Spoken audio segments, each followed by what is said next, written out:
যোৰহাটৰ বাছবাৰীত ভয়ংকৰ অগ্নিকাণ্ডৰ ঘটনা।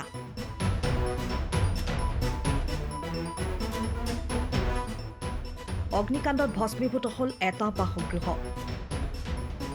যোৰহাটৰ বাছবাৰীত আজি সন্ধিয়া ভয়ংকৰ অগ্নিকাণ্ডৰ ঘটনা সংঘটিত হয়। এই অগ্নিকাণ্ডত সম্পূৰ্ণৰূপে এটা বাসগৃহ জুইত জাহ যায়। বাছবাৰীৰ দেবু চৰকাৰ নামৰ ব্যক্তিগৰাকীৰ বাসগৃহত সংঘটিত হয় এই ভয়ংকৰ অগ্নিকাণ্ডৰ ঘটনা।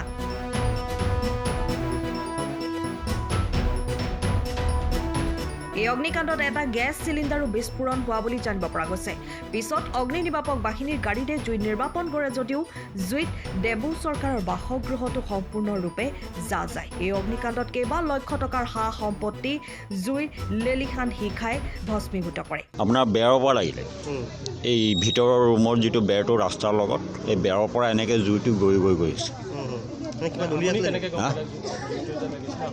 মোক মাতিলে মিছেছে জুই জুই বুলি চিঞৰিছে, চকুৰে নেদেখে। মই আৰু বিচনাৰ পৰা জাপ মাৰি ৱাকাৰটো লৈ নামি আৰু বাল্টি এটা ল'লোঁ পাকঘৰৰ পৰা, খুব মাৰি আছোঁ।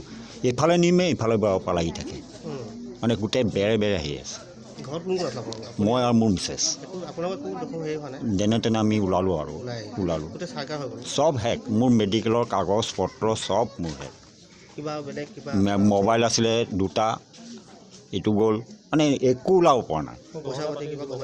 আছিলে চব আছিলে, বহুত আছিলে, বহুত দৰকাৰী কাগজ মোৰ যিবিলাক। সময়ৰ খবৰ সময়ত পাবলৈ ফ'ল' কৰক টাইম অফ আছাম।